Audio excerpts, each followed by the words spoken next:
À l'ouest de l'Atlantique, les côtes de l'Amérique avaient été connues des Vikings bien avant Christophe Colomb. Invariablement, nous avons tout juste assez d'informations pour suggérer que nous sommes sur la bonne piste. Il avait compris les secrets complexes des grandes pyramides, de Stonehenge, des Mayas, des Péruviens. La réponse la plus prudente est « Nous ne savons pas ». Point d'exclamation. En 1936, un homme se présente dans un musée à Toronto. Sous le bras, emballé dans un papier ciré, il tient un paquet qui va changer l'histoire. En 1975, à l'université Laval, un archéologue reçoit une lettre d'un collègue de Harvard. Cette note remet en question la découverte du Canada. En 1912, un maçon de Lettonie achète un terrain marécageux dans les Everglades. Il veut y construire un château grâce à un savoir oublié. Quand l'histoire se trompe, à dossier mystère.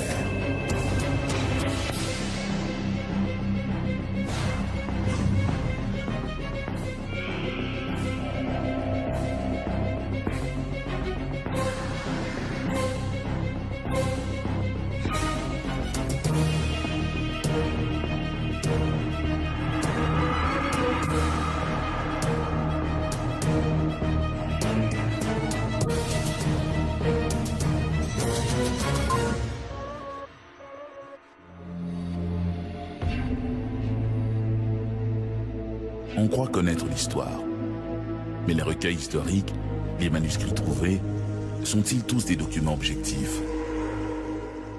La découverte de l'Amérique et la conquête de cet immense territoire par les Européens recèlent encore bien des mystères. À défaut de connaissances dans l'inconnu, l'imagination nous guide. Parfois, ce qu'on veut croire nous cache l'évidence. Parfois aussi, l'évidence n'est pas si évidente. Ponctuel, M. Todd s'est présenté à son rendez-vous au Musée royal de l'Ontario. La lourde porte de chêne s'ouvre pour laisser le passage au petit homme étrange. Charles Corelli dirige le Musée royal d'archéologie de l'Ontario depuis 1914. Il sait que son vis-à-vis lui apporte des pièces qui risquent de soulever de vifs débats, si elles sont authentiques. Sans cérémonie, James Dodd défait les ficelles qui retiennent son paquet et en dévoile le contenu. Il s'agit de ces curieuses reliques dont Corelli avait entendu parler.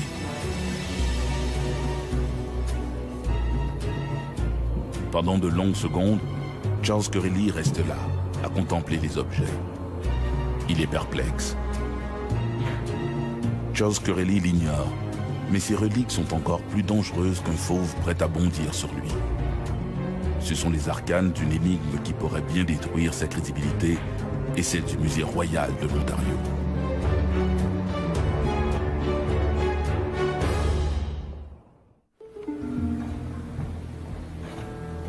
En 1957, Lawrence C. Whitten, un antiquaire spécialisé dans les livres anciens, vient de recevoir, comme à toutes les semaines, des bouquins rares qu'il compte offrir à sa clientèle de collectionneurs.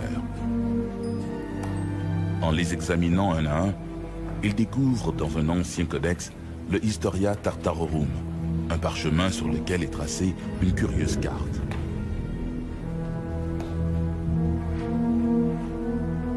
En la regardant de plus près, il acquiert la certitude que ce document est très ancien, qu'il s'agit d'une pièce unique. Lawrence C. Whitten réalise que cette carte a une extraordinaire valeur historique et espère-t-il fera sa fortune, à condition que le document soit authentique.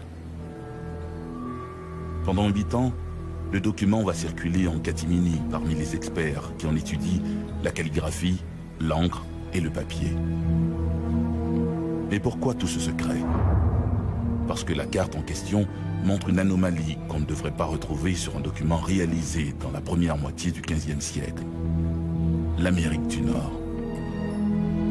La carte, que l'on croit avoir été tracée par des communautés nordiques, probablement vikings, montre le monde connu de l'époque. Mais ce qui retient l'attention, c'est la portion Atlantique Nord. On y voit l'Islande, le Groenland et une terre inconnue, Vinland, la terre des vignes. La carte de Vinland, c'est une carte qui a été produite à l'époque des premières explorations des Vikings dans l'Atlantique Nord. C'est-à-dire que les Vikings, soit d'Europe ou de Groenland, ont cartographié grossièrement l'Atlantique Nord pour indiquer finalement qu'il y avait une région de l'Atlantique, à l'ouest de l'Atlantique, les côtes de l'Amérique qui avaient été connues des Vikings bien avant Christophe Colomb. Mais comment est-ce possible? Après tout, les auteurs de la carte de Vinland, comme elle est connue depuis, vivaient longtemps avant que Christophe Colomb n'entreprenne son voyage. Les Vikings connaissaient-ils déjà l'existence de l'Amérique à cette époque? À moins que la carte ne soit après tout qu'une habile supercherie. À l'été de 1930, un prospecteur amateur, James Edward Dodd, explore les bois qui longent la rive du lac Nipigon en Ontario. Des petites quantités d'or y ont récemment été découvertes et Dodd espère y trouver un bon filon. Près de Beardmore, il tombe sur un gros rocher traversé par une veine de quartz. Cette dernière s'enfonce dans le sol. Dodd y voit là des signes encourageants. Le hic, c'est que la veine paraît se prolonger sous les racines d'une grosse souche. Sans hésiter, le prospecteur y place un bâton de dynamite et court se mettre à l'abri.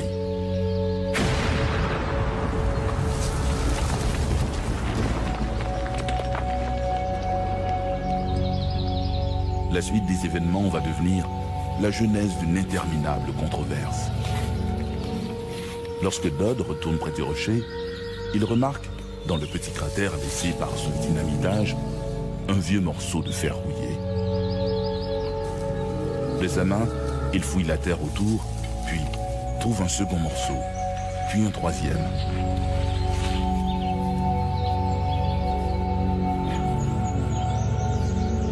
Et un quatrième.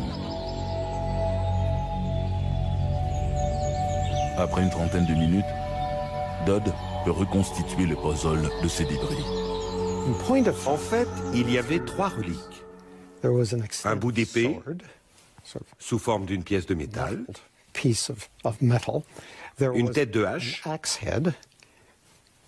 un objet assez laid, et une 3e pièce de métal, dont on ne pouvait deviner l'utilité. Il y avait une longue bande de métal, avec une sorte de boucle à chacun des bouts.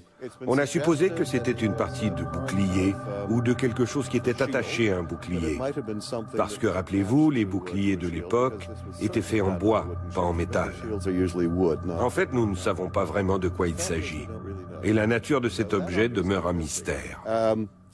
Nous avons la moitié du haut et la moitié du bas d'un sabre. Le sabre en entier devait mesurer environ 1 mètre. Et nous avons une série de fragments de petites pièces de métal qui semblent provenir de la section médiane de la lame. Sans réaliser la portée de sa découverte, Dodd regroupe ses artefacts près du rocher et retourne à sa prospection. Malheureusement, la veine de quartz se révèle stérile et le prospecteur rentre chez lui, laissant sur place ses bouts de fer rouillés. 2 ans plus tard, Dodd revient dans la région de Beardmore. Ces derniers mois, il a parlé autour de lui de la découverte de l'épée. Plusieurs amateurs d'armes anciennes se sont montrés intéressés par ces objets. Certains lui ont même proposé de les acheter. Dodd retourne donc sur le site et retrouve sans peine les artefacts. Ils n'ont pas bougé. Il les glisse dans son sac à dos et les ramène chez lui, à Port Arthur, près de Thunder Bay. Pendant des mois, Dodd conserve les objets dans sa cave, les exhibant de temps à autre à des amis. Puis, à l'automne de 1936, il reçoit un appel d'un certain Charles Drake Corelli, curateur du Musée royal d'archéologie de l'Ontario. Charles T. Corelli, premier directeur du Musée royal d'archéologie de l'Ontario, fut d'abord un ministre du culte qui en est venu à s'intéresser à l'archéologie, d'abord en Égypte. C'est l'individu qui a probablement fait plus que quiconque pour rassembler la collection européenne du Musée royal de l'Ontario. Il était également très intéressé par l'histoire des armes et des armures. Et je crois que c'est son intérêt pour les armes et les armures qui l'a poussé à s'intéresser plus à fond à cette histoire, qui allait devenir celle des reliques de Beardmore. Curieusement, il semble que ce soit Corelli qui ait entendu parler de Dodd, et non pas Dodd qui ait appelé Corelli. Corelli est entré en contact avec Dodd et l'a invité à Toronto en lui disant d'apporter les reliques avec lui. De toute évidence, ils ont eu une rencontre, laquelle s'est soldée par le fait que le Musée royal de l'Ontario a officiellement acquis les reliques en 1936, en décembre 1936 pour être précis. Corelli est très impressionné. Pour lui, il ne fait aucun doute que ces objets datent des alentours de l'an 1000 et qu'ils sont d'origine scandinave, probablement viking. Mais Corelli est bien conscient de la controverse qui lui pend au bout du nez. S'il accepte la version de Dodd, à savoir que les objets ont été découverts près de Beardmore, cela risque de soulever l'ire de ses collègues archéologues. Le docteur Corelli demande à l'un de ses collègues, le professeur Thomas Forsyth McIlwraith, attaché à l'Université de Toronto, de mener une enquête discrète.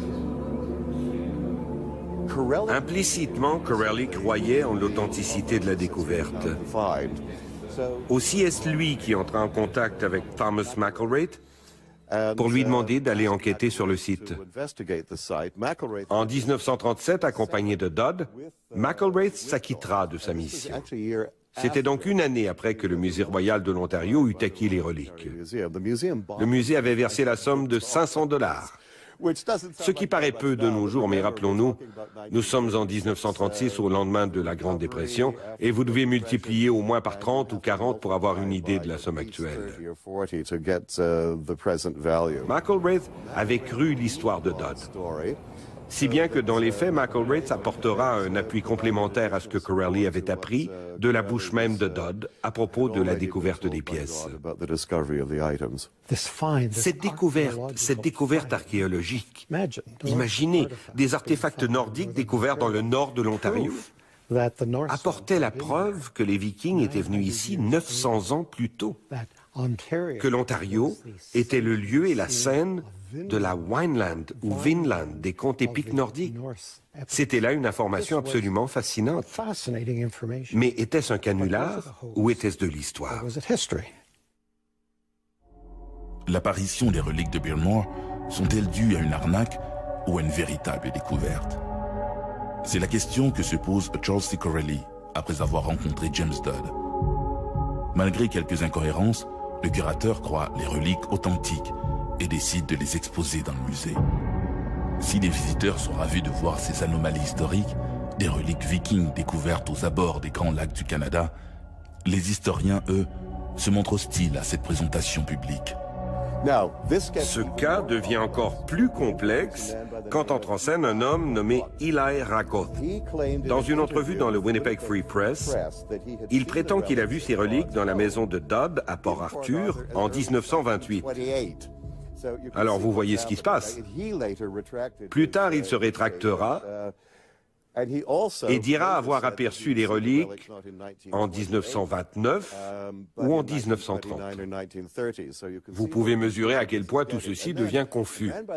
Ensuite, un homme du nom de J.M. Hansen de Port-Arthur prétendra avoir acheté des reliques vikings à un certain Jens Bloch. Jens Bloch est un personnage intéressant. Il fera partie de cette histoire parce qu'il est le fils d'Andreas Bloch, lequel est un peintre historique norvégien.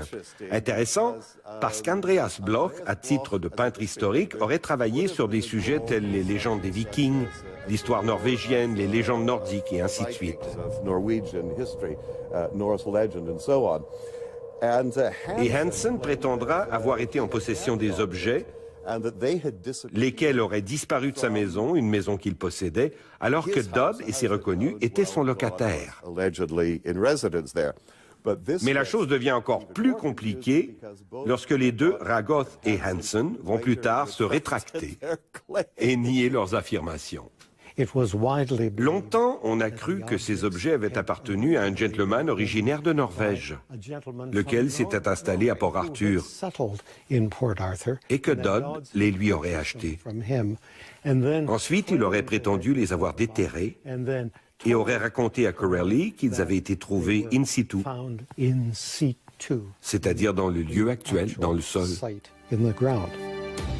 Andreas Bloch aurait fait don de quelques reliques à son fils, reliques que ce dernier aurait cédées à Hansen pour s'acquitter de sa dette. Ce dernier, ne sachant trop quoi faire avec ces vieux bouts de métal, les aurait simplement déposés dans la cave de sa maison de Marcher Street où, 2 ans plus tard, le nouveau locataire, James Edward Dodd, les aurait découverts. C'est à son insu, soutient Hansen, que Dodd a récupéré les 10 artefacts pour les vendre au Musée royal d'archéologie de l'Ontario. Quant à l'histoire de leur découverte près de Beardmore, Hansen se montre on ne peut plus clair. Tout cela n'est qu'une fable inventée par Dodd. L'affaire des reliques de Beardmore devient scabreuse. En 1957, le Musée royal de l'Ontario demande à un journaliste du Globe and Mail, Robert Gow, de reprendre l'enquête à zéro. La plupart des principaux témoins, dont James Dodd, sont décédés et ceux qui restent n'ont rien de plus à ajouter à leur déclaration d'antan. Sauf un, Walter Dodd, le fils adoptif de James Dodd. Voilà qui est intéressant. En 1956 et 57, nous avons une nouvelle enquête, ouverte par le Musée royal de l'Ontario. Et c'est là que le fils adoptif de Dodd, Walter, prétendra qu'en 1930 ou 1931, alors qu'il avait environ 12 ou 13 ans, il avait aperçu des objets métalliques que son père adoptif avait amenés à Beardmore pour présumément les laisser dans une cabane là-bas.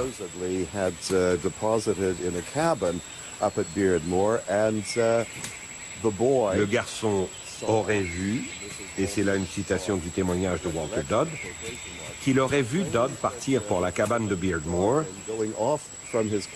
et revenir les mains vides. C'est plus tard qu'il aurait récupéré les objets. Donc Walter Dodd, de 1930 à 1939, jure que l'histoire de son père adoptif est vraie. Maintenant, en 1956, il se rétracte et affirme que toute l'histoire est fausse, amenant tout le monde à croire que toute l'affaire est un canular. Mais c'est ici que cela devient encore plus complexe, parce que la veuve de Dodd affirmera que le garçon en voulait à son père adoptif et qu'il a fait sa déclaration uniquement par malice pour se venger de son père. Qu'allons-nous faire avec ça? Dans la controverse, le Musée royal de l'Ontario retire les reliques de ses présentoirs et les dépose dans une réserve. À cause de la controverse, les reliques furent retirées de la vue du public et mises dans la réserve. Elles y resteront jusque dans les années 1980. À la fin des années 80, elles ont été exposées de nouveau, parce que peu importe ce qu'on peut penser de James Edward Dodd, de sa découverte, de toute la polémique entourant l'affaire, de ce qui est vrai et de ce qui est faux, on peut se gratter la tête, mais un fait demeure, les objets eux-mêmes sont authentiques. Et comme ils sont authentiques, on peut laisser de côté l'histoire de Beardmore, cesser d'opposer le canular et l'histoire et le canular. Il n'y a aucune raison qu'ils ne soient pas exposés. Dans l'affaire des reliques de Beardmore, ce n'est pas l'authenticité des artefacts qui pose problème, mais les circonstances de leur découverte. Les objets sont vrais, les objets sont authentiques. Ils comptent parmi les exemples les plus intéressants des artefacts de la culture scandinave et viking que nous ayons au Musée royal de l'Ontario. Tout le reste à leur propos, y compris les circonstances de leur découverte, tout cela est suspect. Tout peut être remis sur la table, tout est ouvert à la critique. Les reliques sont exposées depuis au moins la fin des années 1980, et c'est parce que les reliques sont parfaitement vraies, parfaitement authentiques. Il est peu probable que les reliques de Beardmore démontrent un jour l'existence d'un camp viking précolombien au nord de l'Ontario, si loin dans les terres. Vu les nombreux témoignages contradictoires et les démentis répétés, la découverte de ces objets vikings demeurera sans doute un mystère à jamais. Il y a un grand pas entre parler de la présence des Vikings à Terre-Neuve et sur la côte est américaine et évoquer la possibilité que ces Vikings aient pris leurs vacances d'été dans le nord-ouest de l'Ontario. En ce qui me concerne, c'est tirer un peu fort sur l'élastique. Quoi qu'il en soit, la réponse la plus prudente est « nous ne le savons pas ». Point d'exclamation.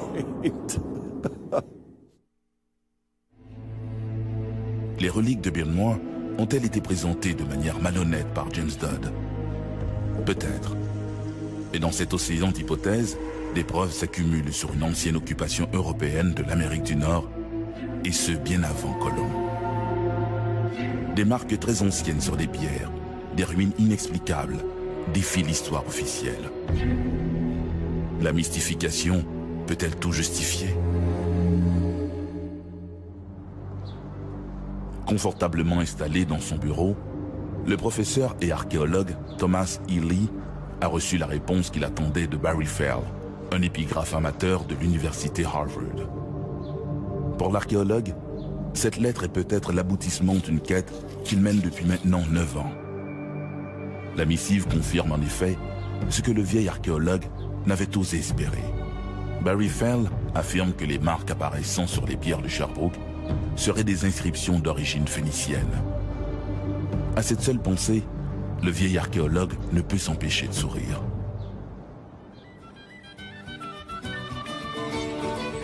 En 1904, lors des travaux d'aménagement de l'église de Bromptonville, au Québec, des terrassiers découvrent 2 pierres couvertes de marques étranges. Il s'agit en fait des 2 moitiés d'une même roche coupée en 2.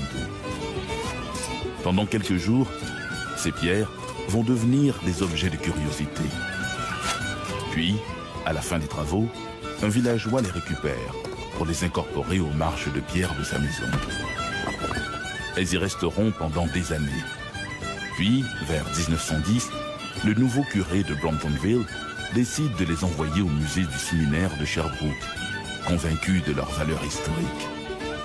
C'est là que l'archéologue Thomas E. Lee les découvre à l'automne de 1966.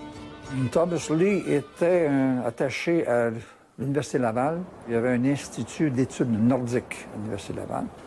Alors, il a proposé, par exemple, justement, la présence de Vikings dans le Grand Nord québécois parce qu'il a fait des recherches dans le Grand Nord québécois. Et puis, il a vu les pierres de Brompton, et puis, lui disait que c'est authentique. Pour des chercheurs comme Gérard Leduc, les marques sont beaucoup trop définies pour n'être que les empreintes de l'érosion. Je me suis retrouvé en contradiction avec un professeur de l'Université de Sherbrooke, le professeur Dubois, qui lui maintenait que c'était des diaclases, c'est-à-dire un phénomène géologique de dissolution. Mais puisque les 2 plaques de pierre devraient représenter l'image miroir des 2 côtés, et ce n'est pas le cas. Et puis bon, j'examinais ça, puis alors on voit des traits qui sont tous sur un même horizon. Mais en plus de ça, il y a d'autres petits traits qu'on n'a jamais regardés, que j'ai découverts sur les photos. Les photographies nous révèlent souvent des choses qu'on ne voit pas quand on est devant l'objet. Et mon impression, c'est qu'il s'agit bien de pétroglyphes d'origine humaine, possiblement de logam, c'est-à-dire des traits d'une ancienne écriture, alphabet celtique.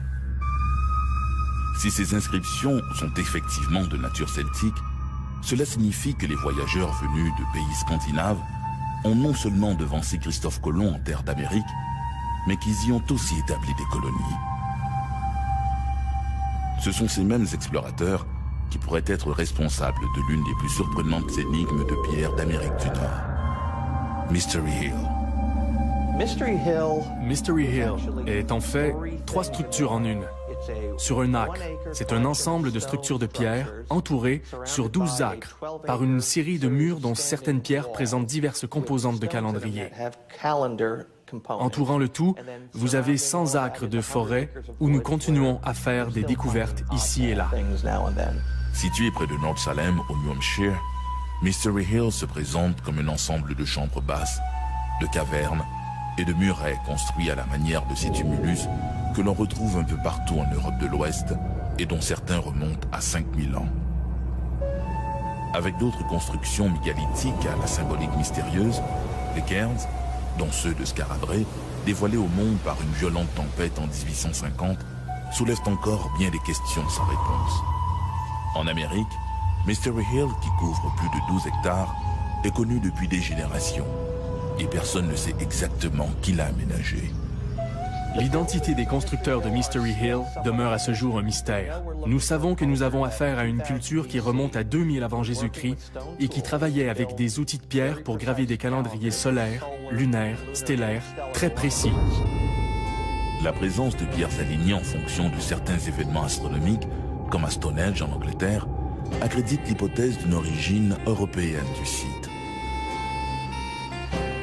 Rien d'étonnant à ce que l'endroit ait été officiellement rebaptisé en 1982 America's Stonehenge. Nous savons que les sites diffèrent beaucoup de ceux qu'on trouve en Europe. Il y en a environ 50 000 en Europe et nous en avons à peu près 800 dans le nord-est de l'Amérique. Il y a toutefois une grande ressemblance entre la structure, les surfaces, la forme, l'orientation et les chambres. Tout cela ressemble beaucoup aux sites d'Europe de l'Ouest. C'est pourquoi nous pensons que ce site peut avoir une relation avec ceux-ci, peut-être construit par les mêmes gens.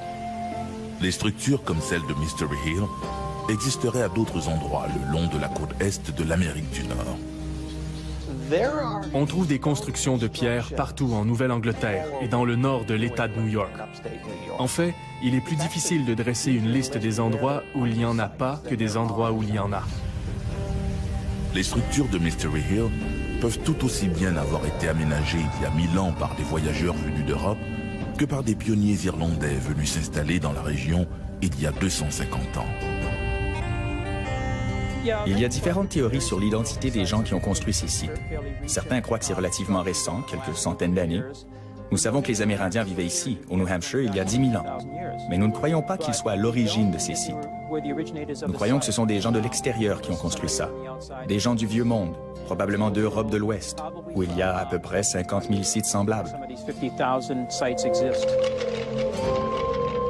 Si beaucoup d'historiens et d'archéologues admettent qu'il est possible que des populations venues d'Europe du Nord aient débarqué en Amérique longtemps avant Christophe Colomb, ces mêmes scientifiques jugent insuffisant les preuves présentées jusqu'à maintenant pour soutenir cette hypothèse. Invariablement, nous avons tout juste assez d'informations pour suggérer que nous sommes sur la bonne piste. Si vous croyez en une théorie spécifique, vous trouvez les indices pour croire que oui, vous êtes sur la bonne voie. Mais quand vous prenez du recul et que vous regardez l'ensemble des autres matériaux qui ne coïncident pas, vous réalisez qu'au bout du compte, ce n'est peut-être pas ça.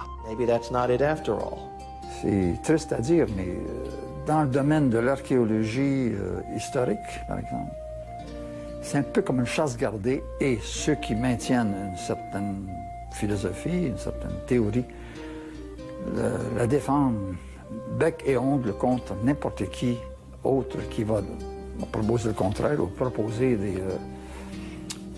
des avenues différentes de ce qui est accepté aujourd'hui.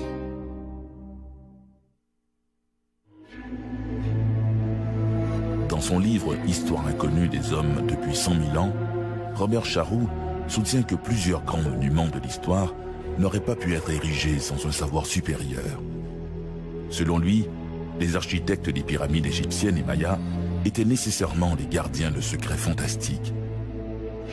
Un secret que connaissait peut-être un Lettonien qui débarqua à New York en 1912, un certain Edward Ledikanen.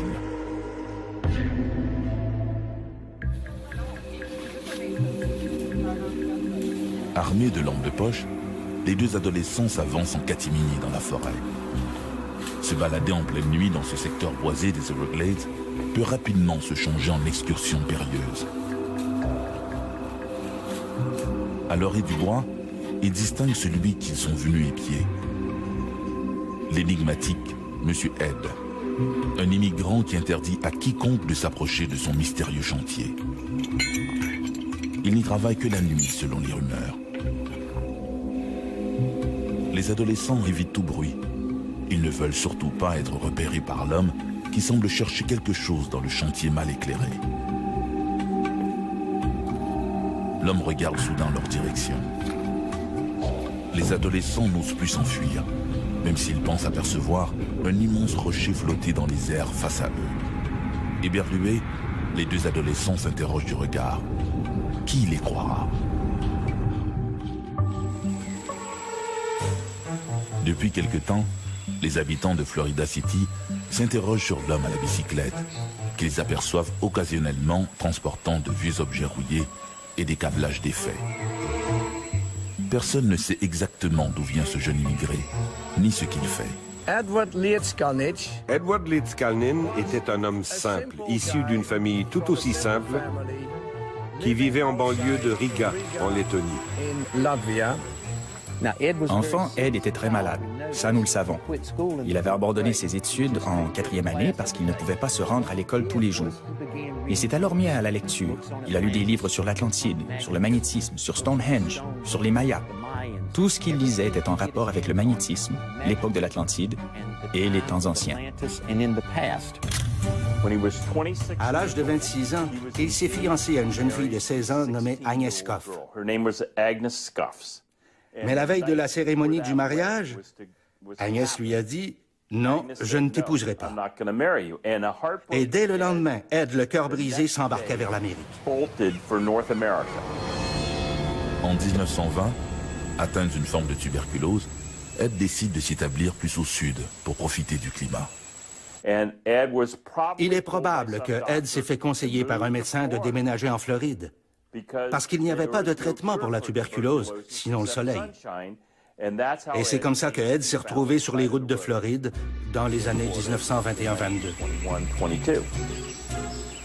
En 1923, il acquiert un terrain à l'extérieur de Florida City, un secteur marécageux à la frontière des Everglades. Une fois guéri de la tuberculose, Ed décide de rester à Homestead, en Floride, où il achète 10 acres de terrain pour 10 $. Il se met à gratter la terre de surface et découvre un filon de calcaire, chaud, carbonate de calcium, que nous appelons corail. C'est alors qu'il se met à creuser et à sculpter un château. C'est là qu'il entreprend, dans le plus grand des secrets, la construction d'un château à la mémoire d'Agnès, sa Sweet 16, comme il la surnomme avec affection. Il a construit Coral Castle essentiellement pour que son amoureuse de 16 ans change d'idée. Elle avait décidé de ne pas l'épouser, ce qui l'avait humilié et poussé à quitter la Lettonie. En arrivant en Amérique, il s'est retrouvé à construire un château. Il n'avait pas d'argent, mais son père était un maçon et il savait travailler la pierre. C'est comme ça que tout a commencé, comme ça qu'il a exprimé ses émotions, en les cristallisant en quelque sorte dans la pierre, avec l'espoir d'impressionner Agnès et lui faire changer d'idée.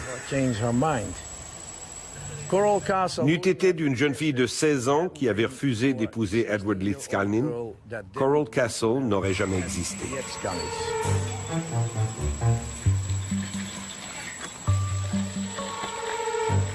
Ce jeune homme solitaire, l'esprit romantique à souhait, est sans son sou. Tout ce qu'il semble posséder, c'est une vieille bicyclette.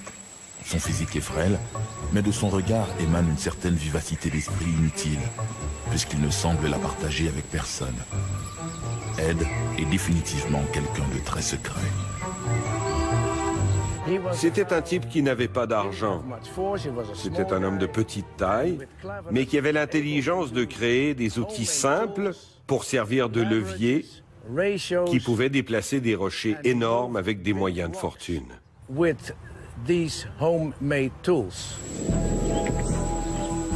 Au cours des 4 années qui suivent, Leedskalnin va ériger sur ses terres, tel un gigantesque puzzle, une immense enceinte à l'intérieur de laquelle il aménage des jardins, des estrades et des tours. En faisant cet ouvrage, Ed essayait de démontrer qu'il avait compris les secrets complexes des grandes pyramides, de Stonehenge, des Mayas, des Péruviens. C'était une sorte de jouet éducatif, si vous voulez, qu'il utilisait pour enseigner aux gens.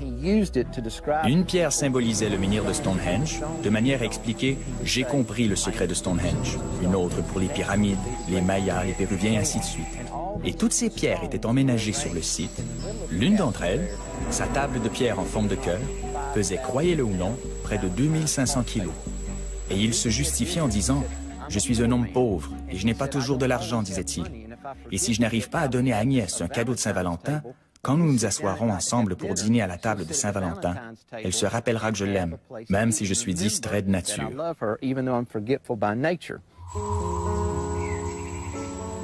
Tout est fait de corail. Des murs d'enceinte aux meubles, en passant par les portes et les fontaines.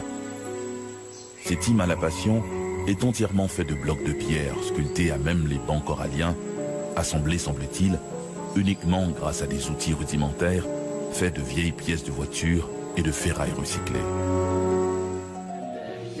Peu à peu, l'art secret de Lady Cannon alimente les plus folles rumeurs. Les jeunes affirment même l'avoir vu déplacer d'immenses blocs de pierre en les faisant flotter dans l'air. Et quand on demande au principal intéressé le secret de Coral Castle, celui-ci se contente de dire qu'il maîtrise l'art des constructeurs de pierre. Ed reste vague à souhait. Il parle d'énergie, de magnétisme. Un discours aussi nébuleux qu'hermétique. En 1937, Ed Lady Cannon, pour attirer plus de touristes, décide de déménager son château de corail à Homestead, à 16 km plus au sud en bordure de l'autoroute 1. Un projet titanesque. Il avait commencé à construire Coral Castle à Florida City, mais nous croyons qu'il avait pu faire une sorte de repérage, car comme il achevait Coral Castle, ce qui représente 1100 tonnes, il change brusquement d'idée, arrive avec un camion et commence à déménager Coral Castle depuis Florida City jusqu'à Homestead, 16 km plus au sud, là où l'on se trouve aujourd'hui. Il s'était déjà tellement avancé à construire quelque chose au milieu de nulle part dans les Everglades, là où il n'y avait aucun accès, qu'il s'est dit « Après le plan A, c'est le plan B. Déménageons tout ça sur un meilleur site. » Et je pense qu'à la fin, ce n'était plus son amour de jeunesse qui le motivait, mais bien davantage l'admiration du public. L'annonce de cette relocalisation amène son lot de bénévoles. Mais Ed n'a nul besoin de cette aide. Ed préférait être seul. C'est dangereux de travailler avec ces grosses pierres. Le moindre faux mouvement peut provoquer une blessure grave. Alors naturellement, lorsqu'il y avait des visiteurs, il cessait toujours de travailler. Certains disent que c'est parce qu'il ne voulait pas qu'on l'observe, mais je crois que la principale raison était qu'il n'est pas sécuritaire de continuer à travailler quand on a des visiteurs. C'est seul qu'il a construit son château et c'est seul qu'il compte le déplacer. Ou presque. Pour mener à bien son projet, Ed n'a recours qu'à une plateforme, construite par lui-même et à la machinerie agricole d'un voisin. Un homme s'est présenté. Ils ont déjeuné ensemble et l'homme, un conducteur de camion, lui a demandé « Qu'est-ce que vous aimeriez que je fasse ?» Et Ed lui a répondu « Reculez votre véhicule et je vais charger cette pierre de 30 tonnes sur votre camion. Ensuite, nous allons l'amener par l'autoroute de Key West jusqu'à Homestead pour la décharger sur mon nouveau site. » À Homestead, les gens ont aperçu ce gros camion avec des pneus comme des ballons, déménager des éléments du château jusqu'au milieu du village. Mais personne n'a jamais vu Ed charger le camion. Quand il a engagé Moser, c'était simplement pour conduire le camion. Un beau jour, le chauffeur de camion décida de surprendre Ed. Alors il est retourné à son camion et a attendu 15 minutes avant de revenir à la hâte pour voir où en était Ed. Et il était là, les bras croisés, et lui a dit « Je t'attendais. Les pierres sont prêtes. Allons-y. » Et on ne pouvait jamais surprendre Ed, car il avait une sorte de sixième sens. Il avait l'habitude de dire aux gens qu'ils pouvaient sentir leurs vibrations lorsqu'ils se déplaçaient sur le sol. Comme un diapason, il était sensible à l'ensemble de la nature du monde qui l'environnait. Ce que tous croyaient impossible est devenu réalité. Au nouvel emplacement, l'étonnante construction devient une attraction encore plus populaire. Quand les gens demandaient à Ed comment il avait fait, oui, c'est vrai, il demeurait toujours très évasif. Il ne répondait jamais complètement à la question du comment. Mais c'était dans son intérêt de rester vague parce qu'après tout, ceci est un parc d'attractions. Il voulait que les gens viennent ici, payent leurs 25 cents ou leurs 10 cents au début, parce que c'était son gagne-pain. En gardant le mystère, les gens venaient pour visiter, ils étaient curieux. Aussi, lorsqu'il posait des questions, il n'y répondait qu'à moitié. faisant toujours référence à ses connaissances sur les proportions, les lois de la gravité et tout le tralala, mais sans jamais entrer dans les détails. Au lendemain de la Deuxième Guerre mondiale, Ed Ledikainen abandonne ses travaux d'architecte pour se consacrer presque uniquement à des recherches sur le magnétisme et l'électricité. Il soutient que toute matière se compose d'aimants individuels et que la polarité à l'intérieur de la matière produit des phénomènes mesurables et utilisables dans l'espace. Le contrôle de ce magnétisme est-il le secret de Coral Castle? Ed voulait laisser un héritage aux générations futures afin de prouver qu'il comprenait ses secrets. Il voulait également laisser une histoire d'amour derrière lui. Il voulait prouver aux gens à quel point il aimait Agnès. Aujourd'hui, n'importe qui vous dirait que Agnès était un leurre visant à dissimuler la portion scientifique de Coral Castle. Mais c'est faux. Le premier homme que j'ai interviewé, M. J.T. Bullard, m'a raconté qu'à plusieurs reprises, lorsqu'il rendait visite à Ed le soir, celui-ci regardait l'océan en direction de la Lettonie et lui disait « J.T., un jour Agnès va revenir de Lettonie. Elle va traverser l'océan. Elle va venir ici pour m'épouser à Coral Castle. Et en attendant que cela arrive, moi, j'attends Agnès. » Ceci était très important dans sa vie. C'est là que le château et la dimension scientifique se rencontrent. Et c'est ce qu'il voulait démontrer, c'est qu'il nous parlait avec les mêmes pierres que l'on retrouve dans les pyramides ou à Stonehenge, et que ce sont là des pièces oubliées qui nous racontent qu'un homme est venu sur cette planète et a décidé de nous livrer les secrets de l'univers. Mais il a dissimulé ses secrets dans les pierres. Et si vous voulez savoir ce qu'il savait, vous devez lire les livres, vous devez travailler. C'était un Lettonien, un dur travailleur qui n'aimait pas la facilité. Alors si vous voulez connaître les secrets de Coral Castle, vous devez l'étudier et lire ses livres. Et c'est ce qu'il voulait que vous fassiez. Et comme vous allez commencer à découvrir ces petites portions du secret, il vous accompagnera en vous racontant l'histoire au fur et à mesure que vous avancerez. En décembre 1951, Ed, âgé de 64 ans, décède, emportant avec lui son extraordinaire secret. Depuis son décès, une foule de chasseurs de mystères se sont attaqués à l'énigme de son château de corail. Comment ce petit bonhomme de 1,52 m et d'à peine 45 kg s'y est-il pris pour tailler, déplacer et assembler ces immenses blocs de coraux, lui qui n'avait pour seul moyen de transport qu'une bicyclette? Nous avons des photos de lui en action, alors qu'il utilise un immense trépied fabriqué à partir de troncs d'arbres qui poussent dans cette région. On les appelle les Dade County Pine Trees. Ils sont droits comme des poteaux de téléphone et durs comme des rochers.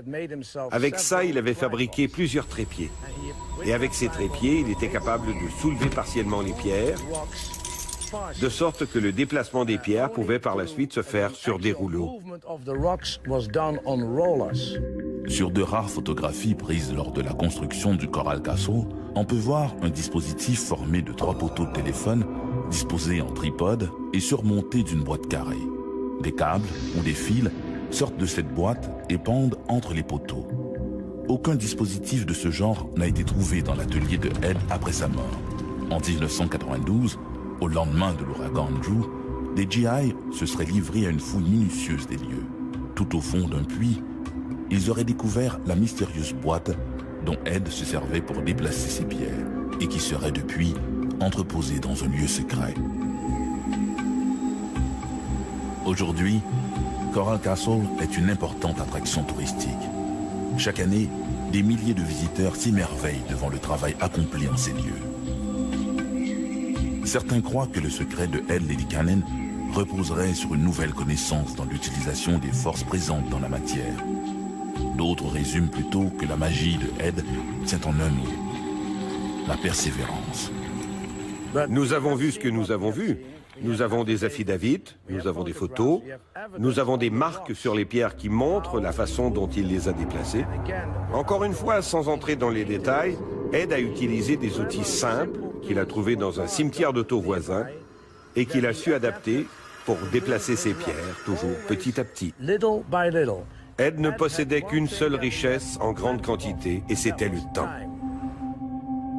Du passé, on connaît de brefs moments, entrecoupés de vastes périodes ouvertes aux spéculations. Bon an, mal an, les archéologues nous surprennent avec de nouvelles découvertes qui parfois contredisent ce que nous pensions savoir. Les grands musées du monde, eux, possèdent de nombreuses pièces qui sont conservées à l'abri du regard des visiteurs. S'ils étaient mis en vitrine, ces objets apporteraient plus de questions que de réponses. Napoléon disait que l'histoire est une série de mensonges sur lesquels on est tous d'accord. Preuve que l'histoire peut se tromper ou nous tromper.